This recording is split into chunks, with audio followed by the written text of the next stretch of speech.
Okay, today I wanted to talk about a very specific subject that I feel like has been very interesting for me over the years, and it's a technique that I have honed for myself and used quite a lot. And I wanted to share it with you all today because it might be helpful for others. And the thing I wanted to share is this idea of I've struggled with a good way to name it, but I've decided to name it like composition instruments. And the basic idea is to make an instrument that is actually a composition under the hood.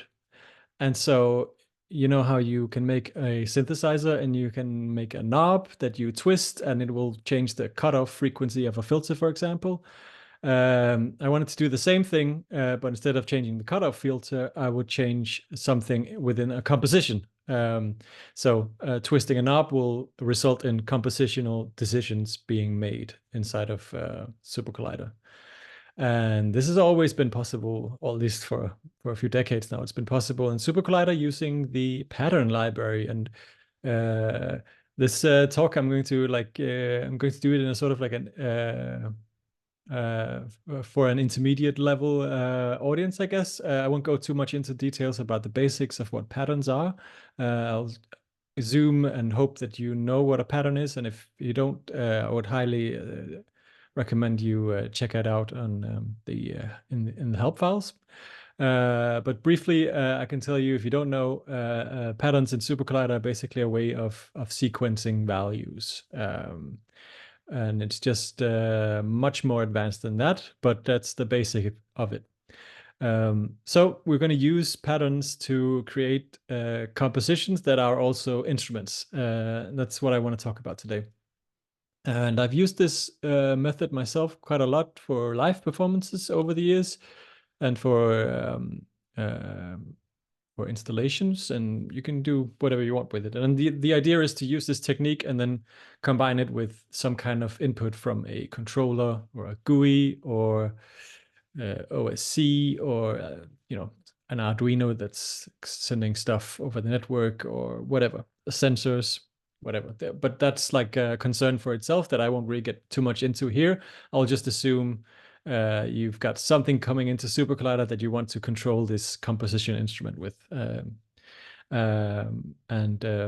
Yeah, basically, we are going to look at like an advanced version of what you see in many DAWs nowadays. Many DAWs and some like hardware controllers and stuff have arpeggiators and sequences that you can map to your MIDI controller. But normally you can map them in very boring ways. And so there's a very interesting step in between the controller and the sequencer or arpeggiator or whatever that's completely overlooked. And that's where we can really have a lot of fun with this technique as well, because what I'm talking about here is basically parameter design. And that's something that I've really learned to value over the years, to make fun parameters, to make something that is actually fun to play with for yourself or for others. I think that's super important. And we can do that quite powerfully in SuperCollider and in ways that kind of like transcend your normal ideas of how these things should be. And so that's also why this idea interests me so much, because it's kind of like it's just weird to think of like a composition as being the instrument that you're playing. Okay, and just to torture everyone as much as possible, I've decided to use the built-in default synthesizer for all of my examples. I'm really sorry about that, but I think it's important to not convolute these examples too much. So I'm going to just stick to the default sound here. Anyways, here we are. I'm going to show two approaches, basically. One is using vanilla SuperCollider, and another is using some classes and extensions that I've made, and then which you are free to download and use as well, that make it even more powerful, I think, and also solves a lot of issues that have really screwed me over the years. And hopefully you won't get screwed over by the same issues if you use them. So yeah, basically we're making a p-bind to begin with that we put in a pdef, and this is to allow us to live code a little instrument example here. And to begin with, I'm just going to make a simple sequence. You heard it, a bit of it before. Here it is. It's a beautiful major scale melody. And it's not doing much at the moment. But the way I used to do this in the olden days, before I found my own way of doing it, was like this. So to be able to do things with this melody, so now the melody is static. It's just going like it is. But how am I going to change this if I have a controller, for example? Well, you can use something like this. In SuperCollider, you have a thing called a pdef-n. I have no idea what that name means. It seems like a completely random name, but anyways, it's really great. You can use it to basically allow yourself to live code things inside of a pattern that's already running. And you can do some pretty nifty things with it. So in this example, I'm going to expand what I just did, which was play this silly melody. And the only thing I'm going to do differently here is at the end, I'm going to use a pdef-n and then add that to the melody as an offset. And the offset is 0 by default. So if I just play it again, sorry. You can't really hear any difference to begin with, but then down here you can see I can actually change this.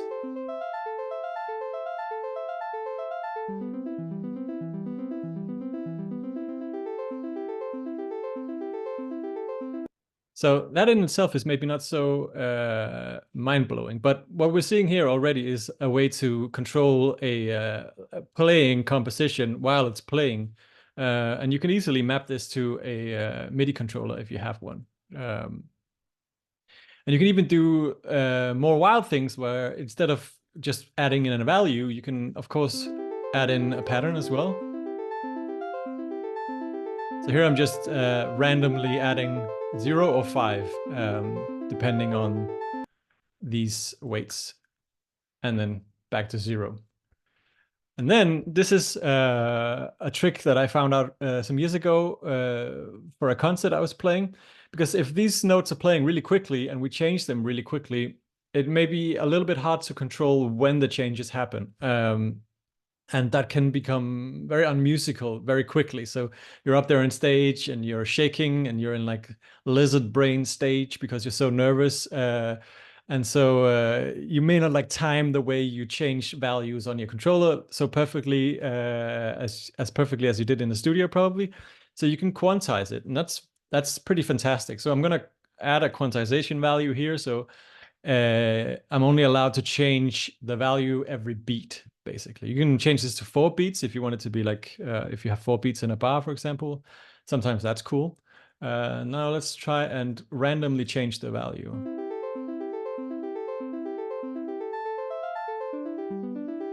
And I'm just spamming it now. And it sounds better than it would have been if I didn't have quantization on it. So that's the basic idea here. We're going to build on this for the rest of this talk and make it more and more advanced. But this is the basic idea. We're basically injecting values into a running pattern and changing things doing that. So what we have here is already enough to make a full composition instrument. We have a composition playing, and we have ways of affecting that composition and injecting different values and patterns and stuff like that into it. It's just not very handy as it is right now. It's not as foolproof as you would think, because already one of the things that you will find problematic with this approach, is this is a name. So we use this as a name for the value that we're changing inside of this pattern. Well, let's say I have I'm playing 2 tracks in my live set, and both of them have degree offset. Then we're going to get into trouble town, because then these two different compositions will change the same value, and you will not know that they're doing it differently, and things will get weird, and you won't know why. This has happened to me a few times. Again, this is the kind of thing that you might discover while you're on stage, and not so much in preparation for it, unfortunately. So that's a big trap right here.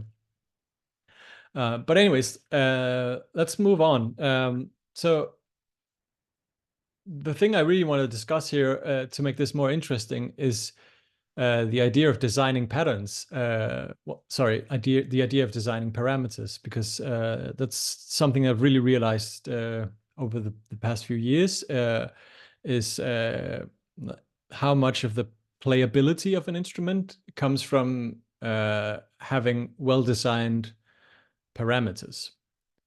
And there's a few different steps in this, and in SuperCollider you can explore all of them, because it has a lot of this stuff built in. And this may seem a little bit like over managing the sort of like the basic like bureaucratical stuff of controlling things in SuperCollider, but it's actually super helpful, and a nice approach that's going to help you make instruments that are really fun to play with. And this is also something that I've learned from like making professional hardware instruments as well, that a lot of the fun is actually in well-designed parameters. SuperCollider has this object built into it that you can use as a helper to create parameters. It won't take you all the way, but it's going to do a lot of the nitty-gritty stuff that comes with parameters. So what we did before was just directly set the value of this offset, and that can be fine.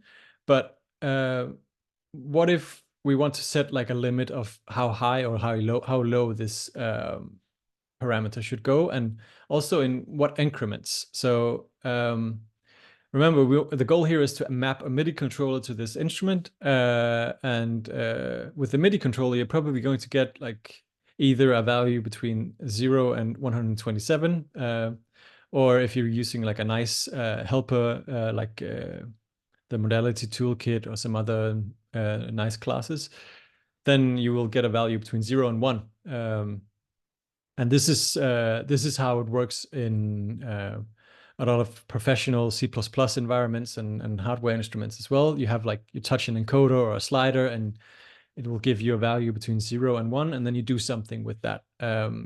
So here we want to take that value that comes in, that's between 0 and 1, and we want to turn it into a cool parameter.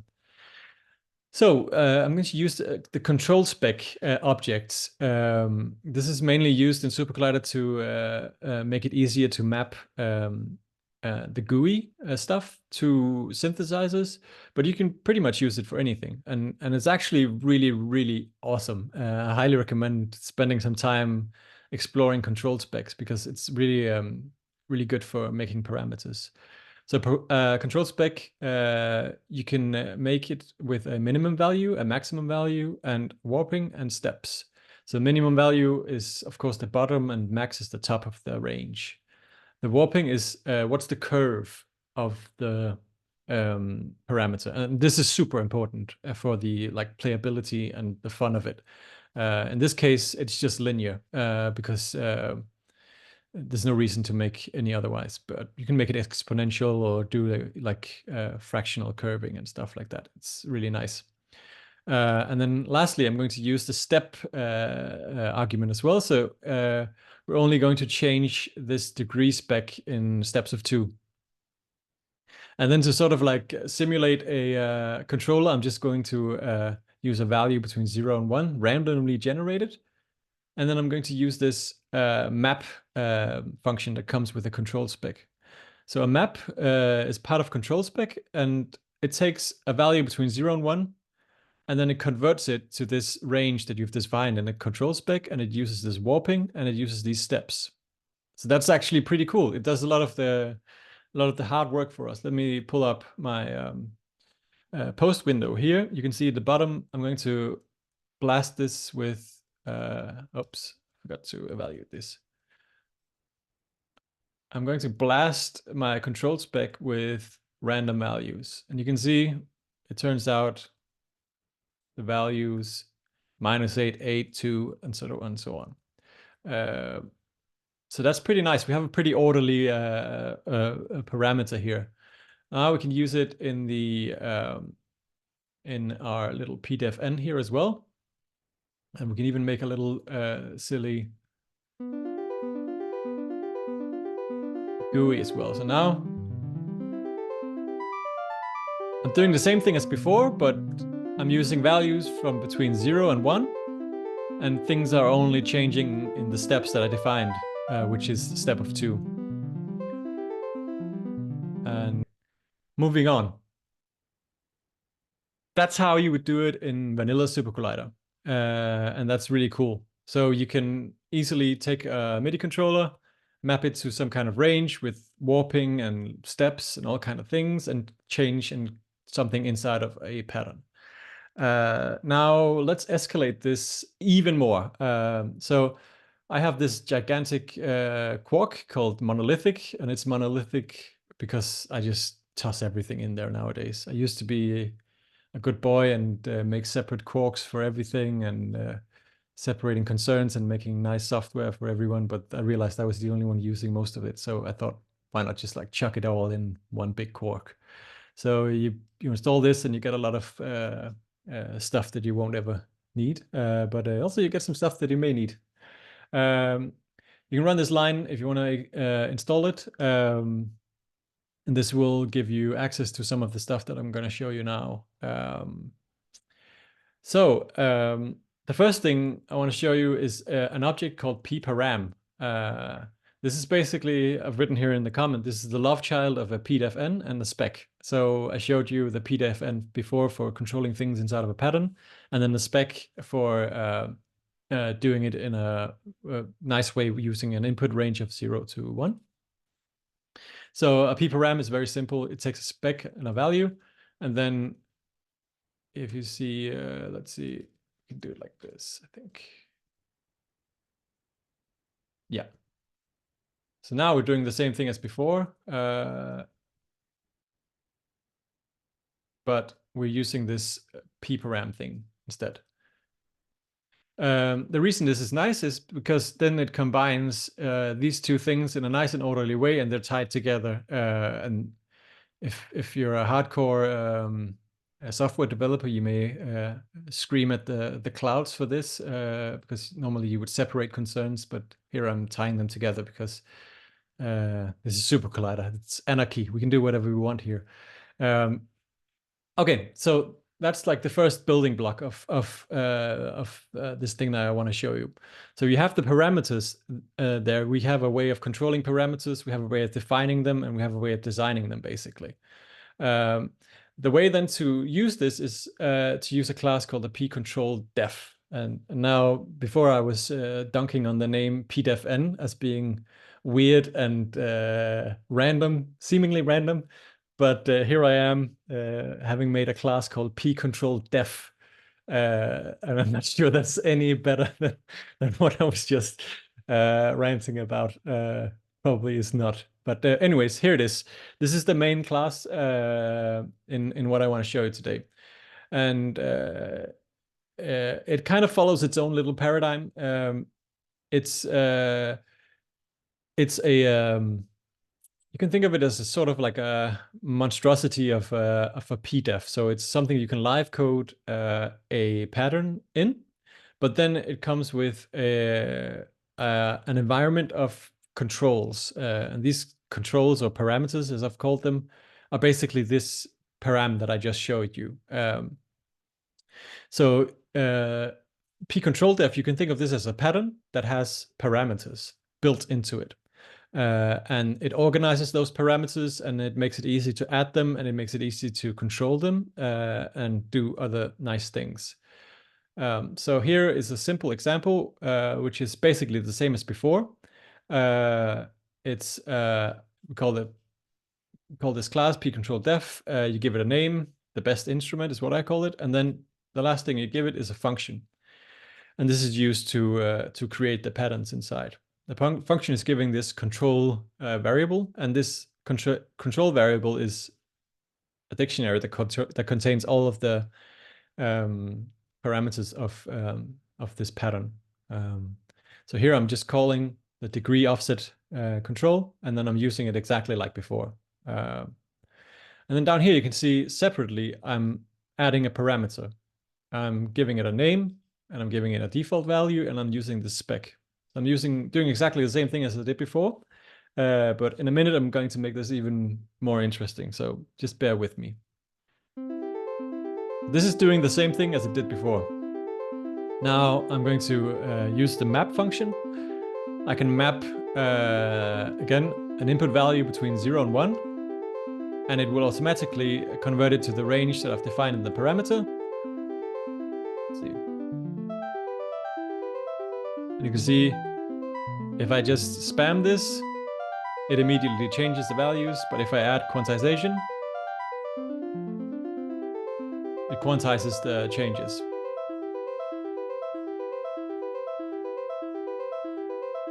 Okay, that's all well and good. So far, we haven't really achieved much here. We just did the same thing as we did before, but with slightly different words. But now things are going to get a little bit more interesting. We can add more parameters. So I'm going to add the scale here. So we can change the scale of the pattern that's playing in here. So this is the same as before, but I've just changed the scale here. Now I'm adding this parameter exactly like before, but then I'm adding the scale parameter down here as well. Now things are getting a little bit more advanced and a little bit more interesting, if you ask me. So we give it a name like before. We give it a default value, which is the major scale. And then you can give it a range of choices. So I've chosen some of my favorite scales here: the major scale, the minor scale, the whole tone, and the major pentatonic. So now if I map a controller to the scale parameter here, again, the controller doesn't know anything about the amount of values that are for the scale or what they're called or whatever. It just blasts out values between 0 and 1. And if you map it to the scale parameter here, you're allowed to choose between the scales. And then PcontrolDef figures out all of the nitty-gritties of how to do that behind the scenes. So this is, for me, super useful. Let's just try it out here. I'm going to randomly change the scale here. And you can see down here it's just posting the currently playing scales.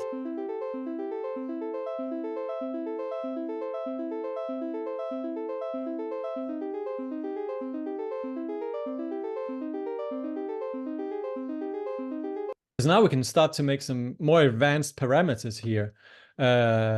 We've made it pretty easy to control them, but now it's also made pretty easy to make them even more wacky.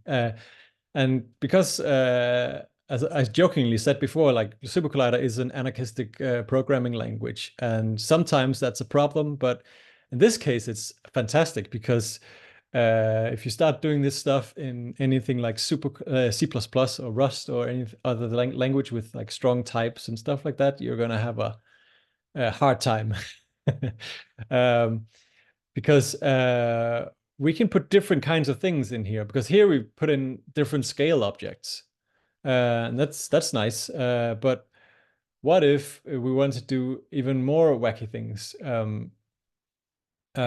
So now I'm going to expand it a bit more. I'm going to use a duration parameter and a harmony parameter. So I'm going to harmonize the melody that we've made so far. And we're going to make a degree offset like we had before, scale like we had before. And then I'm adding this degree. And let's see. Yeah. So the degree is changed. So it's not the same as before. The first value is this thing here. This is the melody we've heard 1,000 times now, and probably everyone is very sick of hearing. Well, I've got good news for you, because now we're doing what we did before, and we add it in other choices. So I can, with a knob, I can change this to a P white that plays values between -7 and +7, so scale degrees, or I could set it statically to 0, or statically to 2, or statically to 4, or statically to 5. So this is all packed into one parameter now. And this is what I'm talking about, parameter design and making fun music instruments. At least for me, this is the kind of stuff that makes it fun. Because when you're playing live with this stuff, you're exploring weird combinations of things. And instead of just like setting values, now we were setting it with patterns or hard-coded values. Now I'm doing the same thing here with the duration. It could either be 1, 0.25, or 0.1, and so on and so forth, just with some different patterns here. And then finally, I'm just showing off now. So finally, another range of choices here are some harmonies that we can add. So again, we can use a controller to control this with just like one knob. So we can change between not having any harmonies added and then adding, well, what could be a fifth depending on the scale, and then maybe a major chord depending on the scale, and maybe a seventh chord depending on the scale that we use. And then we can use quant again, and it's all going to happen in an orderly fashion. And I should say that one of the things that's neat about this is like when you call quant, it automatically quantizes all of the parameters inside. You would have to do that manually if you use the first approach that I showed you with vanilla SuperCollider. You would manually have to like quantize the PDEF. You would change the PDEF-N and all that stuff. But with this one, you only have to use this one quantize, and then it all works out. So let's try this out. So we added some different, more advanced parameters now, and we can mess around with it. I'm not promising this will be nice music. I'm just promising it may be interesting code-wise. So let's just change the degree here. Let me just trace the degree. So now you can see the degree that's currently playing in the post window down here. And I'm going to randomly change the degree parameter. Now it's 2. Still 2. Okay. 4. Okay, 3. Let's hard code it and say 0.0. What does that give us? That's a pattern. So now it's playing the first pattern, the melody that we had before, and maybe let's say that the value is now 0.8 coming from the controller. Then it's fixed to 4. And to exemplify this a bit more, I've just made a little GUI here we can use. These are all the parameters we just made. And so let's add a harmony. Okay. Okay. Let's change the degree parameters. It's now playing using a P wide. Duration.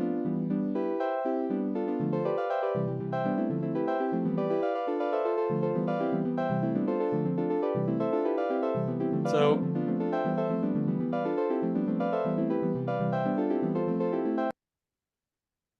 I hope you got an idea here about where I'm coming from and what I'm trying to say about all of this.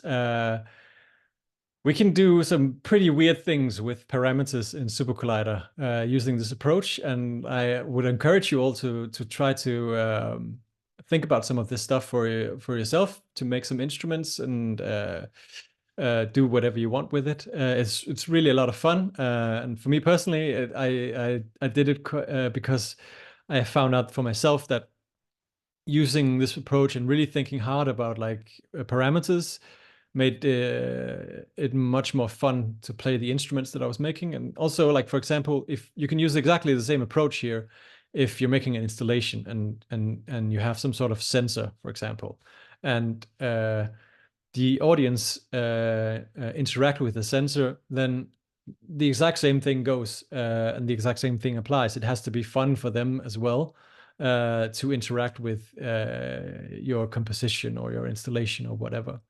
And you can use the same thought process to do that.